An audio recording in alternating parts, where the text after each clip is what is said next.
Familia, bienvenido a otro episodio de Hablando con Luis Miguel. Me puedes seguir en las redes sociales como @luismi.pr_ y en las redes sociales de GW5 como @GW_5. Y si tú estás interesado en espacio de podcast, te puedes comunicar al 787-221-9530.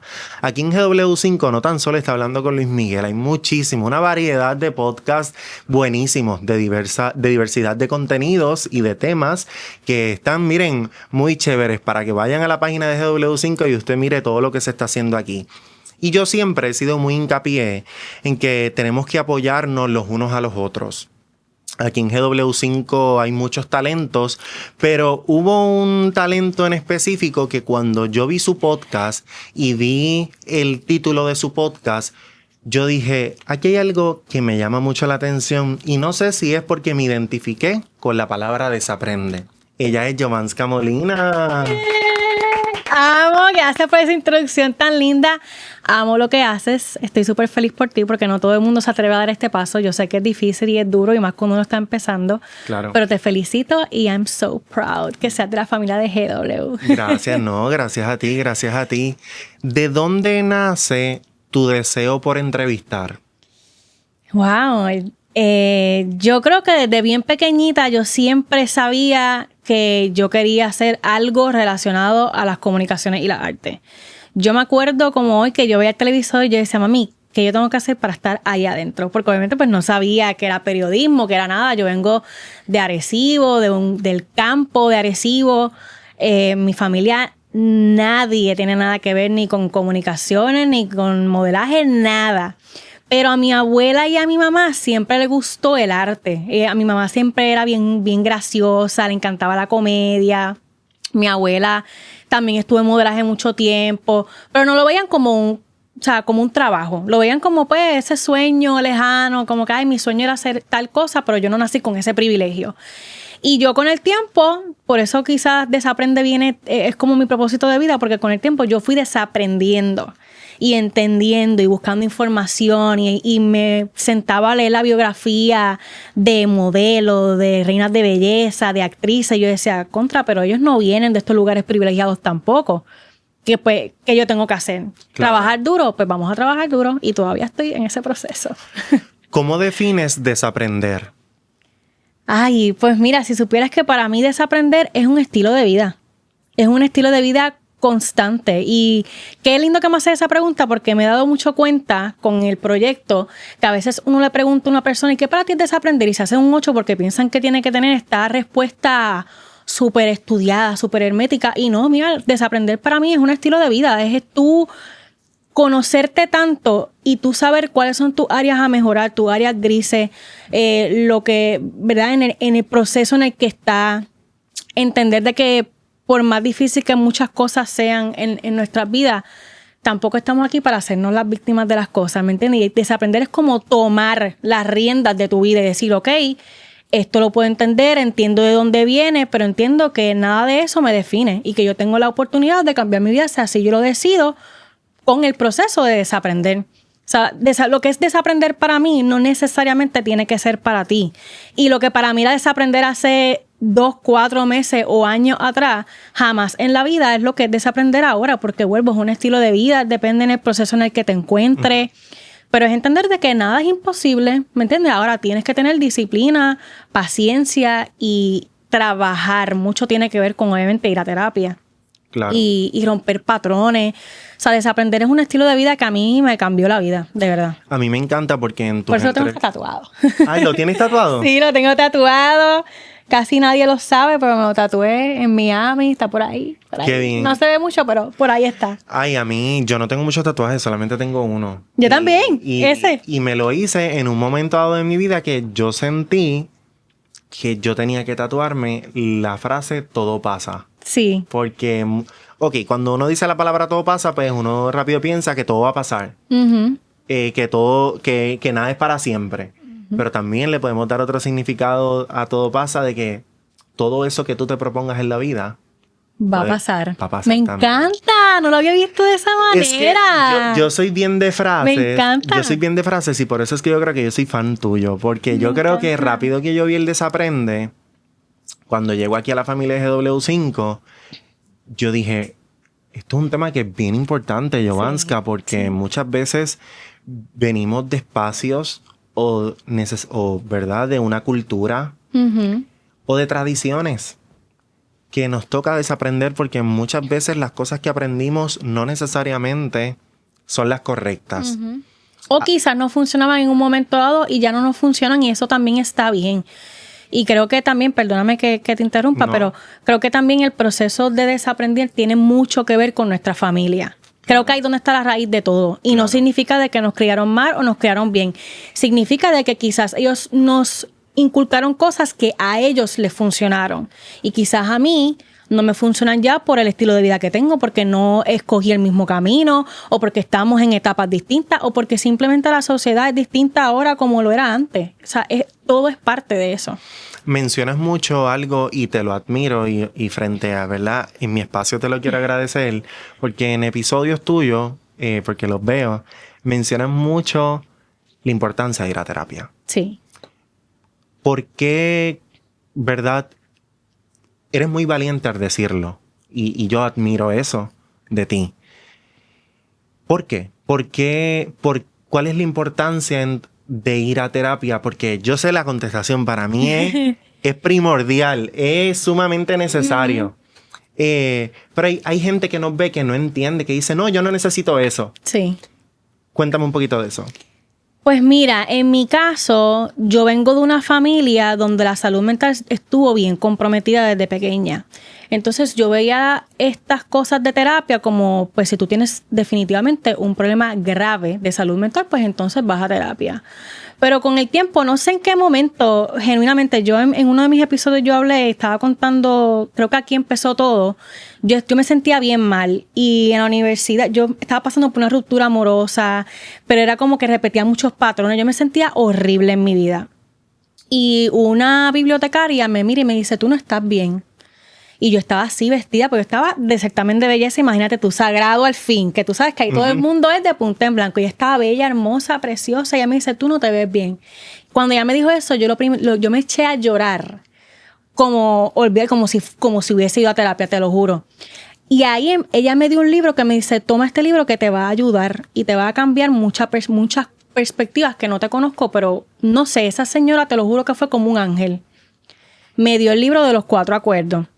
De alguna manera u otra, ese libro despertó en mí esto de ir a terapia, esto de entender de que yo puedo cambiar mi vida, de que yo no vengo, por ejemplo, si me tocó vivir en en una familia donde todas las mujeres fueron víctimas de violencia doméstica, como lo fue en mi caso con mi familia, pues yo no estoy condenada a lo mismo, ¿me entiendes? Entonces yo vivía mi vida, valga la redundancia, pensando de que pues esto es lo que hay, ¿me entiendes? Pues no me siento bien en la relación en la que tengo, pero pues es mejor que nada porque por lo menos no me da. O tengo un trabajo que pues no me encanta, no gano lo suficiente, pero pues por lo menos me paga una que otra deuda. Yo vivía mi vida de esa manera. Entonces cuando leo este libro, me pongo a analizar mucho a mi familia y yo digo, no, yo no quiero repetir estos patrones. O sea, yo no quiero, y yo los amo y los adoro y no quiero que suene mal, ¿me entiendes? Mi familia, para mí las mujeres de mi familia son las más valientes del mundo, las amo, las admiro, porque yo no sé qué yo hubiese hecho en su posición jamás, ¿me entiendes? Y todavía tengo 30 años y todavía me falta un montón de cosas que quiero desaprender, que quiero hacer, que, ¿me entiendes? Que quiero construir y deconstruir. Pero creo que ahí es donde comienza esto de la terapia, porque cuando yo veo este libro, entonces ahí llega la pandemia y yo bajé una aplicación que se llamaba Clubhouse. No sé si tú has escuchado esta aplicación. No. Es como si fueran foros en vivo, son de diferentes temas, pero hay diferentes foros. Por ejemplo, si tú eres podcaster, pues tú buscas podcast y hay un foro donde hay podcasters de todas partes del mundo. Pues yo encontré pues como una comunidad que se llama Play Emprendedor, de Mariana Consolos, que la amo y la adoro. Ella es argentina, vive en Canadá, y a través de esa aplicación también yo empecé a conectar con gente de otros países en pandemia. Tú sabes que todo el mundo estaba encerrado. Y ahí, yo no sé por qué, te lo juro que el universo, Dios, no lo sé, me fue metiendo más en este camino. Y todas eran así como psicólogas, eran mayores, yo me desahogaba, hablaba con todo el mundo, y ahí yo me atreví, como que cogí más fuerza de decir, ok, la terapia es mi camino. Y de ahí empecé a ir a terapia, hice constelaciones familiares, que para mí es una práctica maravillosa. Y así fue como poco a poco fui haciéndolo hasta que eso también se convirtió en mi proceso y en mi proyecto de vida y en yo entender de que, mira, definitivamente utilizar estas cosas y hacer un podcast que se llame Desaprende, que habla de estos procesos que muy pocas veces nos atrevemos a hablar, creo que es necesario y es importante. Y ahí estamos. Claro que sí. Mencionas que estudiaste en la Universidad del Sagrado Corazón. Sí. ¿Qué estudiaste? Estudié periodismo. Eso también fue otra revolú, porque yo en casa siempre era como bien rebelde. Entonces, cuando yo dije que iba a estudiar periodismo en casa, fíjate, mi familia siempre me apoyó, pero era como que, ay, pero tú no te apetece estudiar otra cosa. Y yo decía, no, porque es que si no estás entendiendo, si no estudio esto, no voy a estudiar. O sea, yo fui así. Pero qué bien, porque fuiste bien determinada. Uh-huh. Y fuiste valiente en decir, no, esto es lo que yo quiero hacer. Uh-huh. ¿Por qué decides estudiar periodismo? Pues mira, decidí estudiar periodismo primero porque yo desde los 16, 15 años estoy en los certámenes de belleza, en el modelaje, etcétera. Entonces mi sueño era trabajar como periodista, ya sea en un periódico o en algún canal de televisión, en algún programa. Entonces yo me adentro en los certámenes de belleza y yo voy viendo cómo las historias de las demás pues más o menos se parecen, de que estoy en el certamen de belleza, alguien me descubre, entro a un canal y ahora soy reportera o lo que sea. En su mayoría, no son todos los casos, pero en su mayoría ese era como que el factor en común de muchas personas que estaban en los medios. Además de que a mí realmente siempre, como te dije otra vez, me encantaba. Así que decidí... Que me encanta como entrevistas también. Sí, a mí me encantaba un montón. Así que ahí fue que decidí estudiar periodismo. Yo quería irme a Sagrado. Porque yo decía, no, pero es que si voy a estudiar esto, pues yo voy a estudiar en Sagrado. Ese era como mi sueño, mi meta más grande en ese entonces. Y dentro de todo mi familia lo entendió y me vine, o sea, cogí para acá, para San Juan, y ahí empecé como que otra etapa de cero, porque yo era de Arecibo, yo no tenía carro, yo no venía mucho para acá, con excepción de mi abuela, que le encantaba salir los fines de semana y me llevaba a los casinos, o sea, Abuela era alcahuete. A abuela le encantaba dar vueltas para ir para abajo y los fines de semana nos llevaba para Viejo San Juan, nos llevaba a los hoteles y cuánta cosa, ella siempre era alcahueta. Entonces yo como que vivía enamorada de esta área de acá. Yo decía, ay, algún día. Y cuando llegó el día, me hospedé en Sagrado, pues yo estuve en la Resi. Ok. Yo estuve en la Resi. Entonces ahí empezó todo ese trayecto también. Fue mucha prueba y error, porque eso también es algo que yo desaprendí. El camino de otra persona no necesariamente es el mismo tuyo. Uh-huh. Y no tiene nada que ver contigo, no tiene nada que ver con que hay algo mal en ti. Simplemente quizás el propósito de esa persona aquí en la tierra y en la vida sí es esto. Y quizás lo mío es otra cosa, o no necesariamente se ve igual, o no necesariamente tampoco tiene que llegar en el mismo momento. Porque realmente en todos y en cada uno de los certámenes que yo competí, que si hubieran mis habichuelas yo me hubiese metido en ese momento, porque yo me metía en todo. Yo siempre lo hacía como que, por así decirlo, yo me creaba este personaje y trataba de replicar historias, ¿me entiendes? Como, ay, si esta persona lo hizo de esta manera, pues yo más o menos lo voy a hacer así. Y sí, me ayuda en muchas ocasiones. Pero en otras, yo siempre me quedé con ese sinsabor, porque siempre digo que hubiese pasado si hubiese sido 100% yo a la hora de competir en estos lugares. Claro. Porque tú sabes que cuando uno está en un certamen de belleza, eso mucha gente no lo sabe, pero la gente, o sea, tu equipo de trabajo te coachea uh-huh. para que, o sea, hay cosas que no puedes decir, mejor di esto. Y es como que no, yo hoy día pienso de que, mira, obviamente con respeto y ¿verdad? Con cierto profesionalismo, claramente. Pero si tú piensas de X o Y razón, o sea, de X o Y cosa, pues tú piensas de esa manera. Yo no tengo que pensar como piensa todo el mundo, porque es lo que está aceptado. Y a mí me pasó mucho eso. Así que me estás diciendo que de la misma forma que hay cosas que te gustaron de ese mundo del certamen de belleza, hubo otras cosas que no necesariamente te gustaron. Pero ¿qué, verdad? Cuando empiezas a coquetear con la idea de los certámenes de belleza, ¿qué era lo más que te llamaba la atención?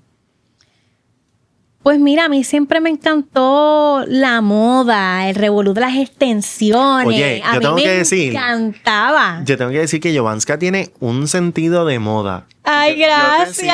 Hace poco tuviste en tu podcast una invitada y grabaste que fuiste a buscar el outfit. Yo estaba ahí buscando el outfit, buscando. Y me encantó. Gracias. Pues a mí siempre me ha encantado todo esto. Entonces, vuelvo. Yo toda mi vida, o desde mi adolescencia, más o menos, yo lo veía, pero yo no lo veía como una posibilidad de trabajo. Porque en mi casa, pues, eso fue lo que siempre se dijo, ¿me entiendes? Eso fue algo que me costó, por ejemplo, desaprender. Y entender de que, mira, sí se puede trabajar de esto. Lo que pasa es que tienes que tener mucha paciencia, mucha disciplina y a veces darte como ese apapacho tú misma y decirle, lo estás haciendo bien. O sea, cuando tú te pones a ver Juan Gabriel, Rosalía, estos grandes podcasters, ¿qué tienen en común? Tienen en común eso. Su historia fue sumamente dura, complicada, en mucho. Yo los vi y tenían hasta una historia más dura que la mía. Uh-huh. Entonces yo digo, pues sí se puede. ¿Cuál fue el factor común de todas estas personas? Que tuvieron disciplina. Perseverancia. Y tuvieron perseverancia y trabajaron duro, porque tú lo sabes. Claro. Estar en esto es casi que trabajar 24/7. Sí, no es algo fácil. Uh-huh. Pero yo creo que cuando uno hace el trabajo bien, uno al final del camino, uno ve esa recompensa que va más allá de cualquier compensación o premio, ¿verdad? Yo creo que es más la satisfacción del haber cumplido y de hacer lo que nos gusta hacer. Uh-huh. Has tenido muchos invitados en tu podcast. Sí. Y eso me encanta. ¿Alguna entrevista en particular que obviamente cada entrevista tiene su magia? Tiene su magia, te lo digo yo, ¿verdad? Porque también tengo un espacio aquí. Yo digo, a la verdad que cada entrevista es como si fuese un mundo aparte. Sí. Porque las energías no son las mismas, las vibras tampoco. En tu caso, ¿alguna entrevista que tú dices, mira Luis Miguel, yo creo que yo no supero esta entrevista? Wow, esa pregunta está bien buena. Como te dije, todas definitivamente tienen su magia especial. Yo siento, por ejemplo, que la que hice con Gale, que fue la última que está ahora mismo, esa para mí fue como una confirmación de que vas por el camino correcto. O sea, esa última para mí tiene una magia especial porque fue una confirmación de muchas cosas. Yo llevo en este podcast mucho tiempo, como 2 años, una cosa así, ya ni me acuerdo, en las idas y las venidas, como que llevo bastante tiempo. ¿Cuánto? Como 2 años, quizás 3. Por ahí más o menos. Que es mucho tiempo. Sí. Y ahora es que yo estoy empezando a ver los frutos, para que tú veas. O sea, es mucho tiempo. Pero al final del día, si lo comparamos con toda esta gente, pues es poquito. Estoy apenas comenzando todavía. Pero siento que esa entrevista con Gale fue esa confirmación de que vas por el camino correcto. De que, mira, envía esa propuesta. Porque a veces uno dice, es que no tengo los números. O, es que quizás yo no soy tan famosa como para que un artista vaya a mi podcast o una cosa así. Y cuando ella me dijo que sí, sin pero, sin preguntas, sin nada, yo dije, o sea, fue como una bofeta a mí misma, de mí hacia mí, como una bofeta en la cara de que, mira, estás bien, ¿me entiendes? El síndrome del impostor es una cosa que a todos nos carcome si no le ponemos el stop, ¿me entiendes? Entonces, creo que esa entrevista fue bien especial para mí porque fue una confirmación hacia mí de muchas cosas. Qué bien. Pero aparte de esa, te puedo hablar la que hice con Aníbal, por ejemplo, que fue súper divertida y fue súper chula. También yo tuve una hace poco con mi psicólogo, que lo amo y lo adoro, con Carlos, que hablaba del trauma. Y mucha gente me escribió. Porque yo siento que a veces uno hace estas cosas y uno, pues, como que tú no estás pensando realmente que la gente te está... Yo no sé si tú tienes este feeling, pero yo a veces hago podcast y tú no estás pensando que realmente la gente está mirando lo que tú estás haciendo. Te está viendo, claro. Entonces, cuando yo hice ese episodio del trauma, muchas mujeres me escribieron hablándome de sus procesos, de que, mira, no sabía que todavía tenía que superar X o Y cosa, gracias por lo que hace. Y cuando me llegan esos mensajes, es como cuando yo digo, mira, sí, ¿sabes? Esto está funcionando. Pero ahorita mencionabas algo, que es que en el proceso uno se tiene que apapachar y decir, lo estás haciendo bien. Eso es amor propio. Que no es tan fácil. Que no es tan fácil. Muchas veces yo escucho la palabra amor propio como si fuese fácil. El amor propio también es un reto. Y en su mayoría también el amor propio viene de decisiones que no te van a gustar. Porque no es como que el amor propio, y eso fue algo que, por ejemplo, también me costó desaprender. O sea, el amor propio no es me hago el pelo, me visto bien bella, me digo 4 cosas lindas en el espejo. No, las decisiones del amor propio son decisiones que duelen. Estoy en una relación tóxica, lo amo, pero no me hace bien. Eso es amor propio y te va a doler. Y vas a tener un duelo porque nadie habla de estas cosas, ¿me entiendes? O sea, claro, son duelos. Esa amistad que tú tienes, que tú sabes que no te hace bien, eso es amor propio. Tú también dar como ese step back y decir, ok, te amo, te honro, pero ya esta etapa entre nosotros culminó. Claro. Eso es amor propio. Y que eso va más allá de relación de pareja, pasa con amigos que uno dice... Con familiares. Con familiares. Que uno dice, te amo y te adoro, pero mi vida tiene que continuar por otro rumbo. Y yo creo que son procesos incluso. Mucha gente piensa que la palabra duelo y lo primero que viene es en muerte, ¿no? Hay duelos en vida. Exacto. Y duelos que duelen también. Yo los otros días, alguien me decía, el duelo en vida duele más. Eso es verdad, cada quien como lo quiera ver. Pero los otros días veía en Instagram, Jovanska, una frase que decía elegirse y entre paréntesis irse. El irse de la palabra elegirse era entre paréntesis. Y yo lo puse en mis favorites porque eso es verdad. Elegirse es irse de lugares que uno quizás... Incluso un trabajo. O sea, a mí me pasó. Yo como te estaba hablando como que fuera de cámara, yo estudié en la universidad, seguí en esto de los exámenes de belleza un tiempo, luego me voy para Miami, estuve allá en Enamorándonos, que para mí fue la mejor decisión de mi vida. Vamos a hablar de eso. Sí, fue la mejor decisión de mi vida. Lo haría 1,000,000 de veces más. No me importa nada. Pero ahí yo regreso a Puerto Rico. Logro este trabajo de mis sueños, que era lo que yo pensaba, que era ser periodista en un medio tradicional aquí en Puerto Rico, súper reconocido. Y en un momento dado ya llegó llegó el momento en el que era como que, ok, o sigues en este espacio o haces tu podcast.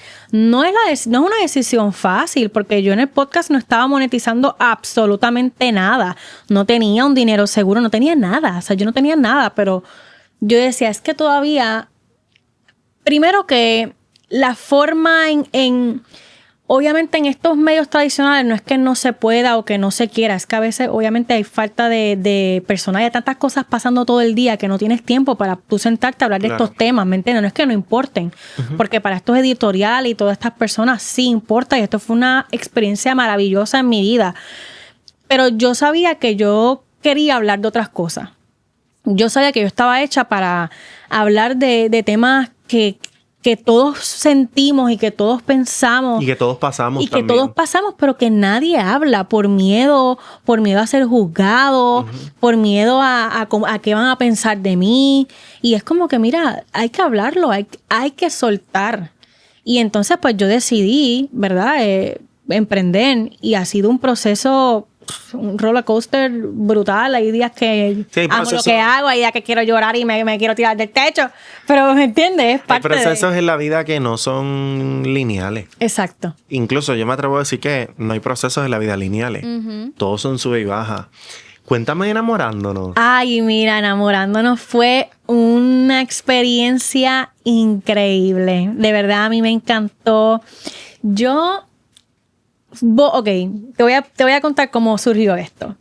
¿Qué pasa? Yo tengo un amigo que él sí había ido a Enamorándonos. Gio, si estás viendo esto, te amo. Un saludo a Gio. Gio, él es el que me dice, hazlo, do it.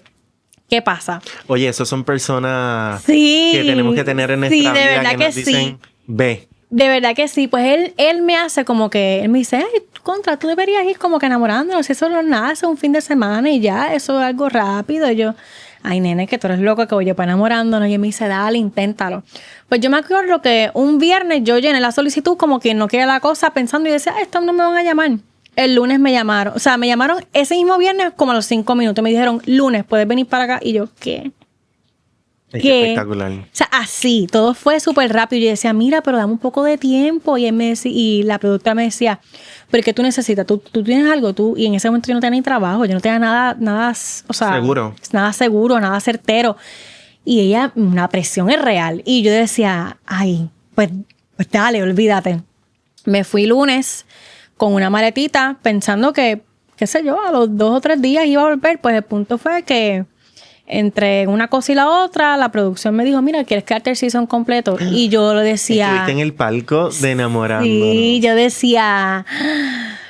Pues dale. Yo decía, yo no sé cómo es esta, ni con qué se come, ni de qué color, pero vamos para allá.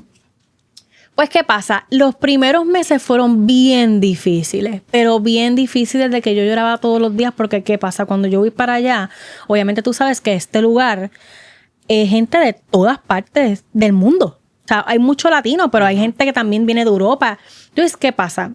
Y que América Latina te está viendo, porque sí, Enamorándonos estuvo pegado. Sí, pero a mí se me hizo bien difícil como que sentirme parte del palco, porque cuando yo llego ya ese palco era el crew. O sea, yo creo que fue el palco que era como que eran bien celosos entre ellos mismos. Es como que, era un corillo. ¿Quién eres tú, la nueva, no? Y esas cosas a mí se me hicieron bien difíciles porque me hicieron la vida un poquito imposible. Al principio fue como que anda pa'l... ¿Qué es esto? ¿En qué yo me metí? Y esas cosas son buenas decirlo, Jovanska. Sí, yo de verdad... Bueno, yo llamaba a mi mejor amigo todos los días, que se llama Cristian, que él también fue enamorando, ¿no? Y yo le decía, no, yo me voy. Me dice, ¿qué? ¿Te vas a ir? Tú quédate, tú puedes, no sé qué, bla, bla, bla. Y yo decía, ay, yo creo que no voy a poder porque... ¿Qué pasa? A mi alrededor, mis amigas no son de estas personas como en los 2000, estas películas que uno ve de Mean Girls y esas cosas, como que yo no lo vivo en mi vida, mi día a día, porque mi círculo de amistades es muy pequeño y mis amistades son mi familia. Y yo nunca había experimentado, ni siquiera en los certámenes de belleza, esta cosa de no, yo soy la mujer más linda, tú no puedes estar al lado mío, te voy a hacer la vida imposible. Y eso allí, al principio, yo lo sentí mucho. Yo personalmente lo sentí. Cuando pasa el tiempo, obviamente como todo, pasa el tiempo, obviamente convivimos más, todos vivimos prácticamente uno al lado del otro y ahí empezamos a compaginar y entonces, ¿qué pasa? Cuando yo estoy enamorándonos pasa un súper papelón conmigo, que eso se fue súper viral, fue un revolú brutal y ahí todas estas nenas empiezan a hablarme, como que a solidarizarse conmigo, con mi proceso, con lo que pasó, porque fue en vivo, fue un revolú. Oh, wow, no sabía eso. Sí, eso fue un revolú brutal. Ya entra a YouTube y lo vas a ver. Fue un revolú brutal. Y realmente para mí Enamorándonos fue una escuela. O sea, fue una escuela, yo lo haría 1,000,000 de veces más. Luego estas nenas nos hicimos súper amigas todas. Todavía es la hora que nos escribimos. Cuando yo a veces voy para Miami, voy y las veo. ¿Sabes? Fue una experiencia hermosa. Me imagino que también fue eso mismo, escuela. No, fue una escuela. Fue una escuela completamente porque ¿qué pasa? Obviamente, tú sabes, número uno, que las personas que ven este programa eran personas en su mayoría mayores, un poquito más conservadoras. Entonces, tú tienes en tu mente... Yo siempre dije, yo voy a ser honesta, yo no voy a creer estas cosas que dice la gente, que no, que esto es un personaje, no, yo no, a la persona que le funciona es brutal, yo no creo para mí esto de los personajes, yo en las redes sociales trato de ser lo más transparente posible, a veces yo vengo hasta el podcast sin maquillaje, porque eso es mi propósito, es mi fin con mi comunidad, hallar que le funciona tener personajes, pero cuando yo voy enamorándonos, yo dije eso, yo quiero ser yo no quiero tener personajes, yo quiero que la gente conozca quién es Jovanska. Muy bien. Y se me olvidó por donde iba, me envolví.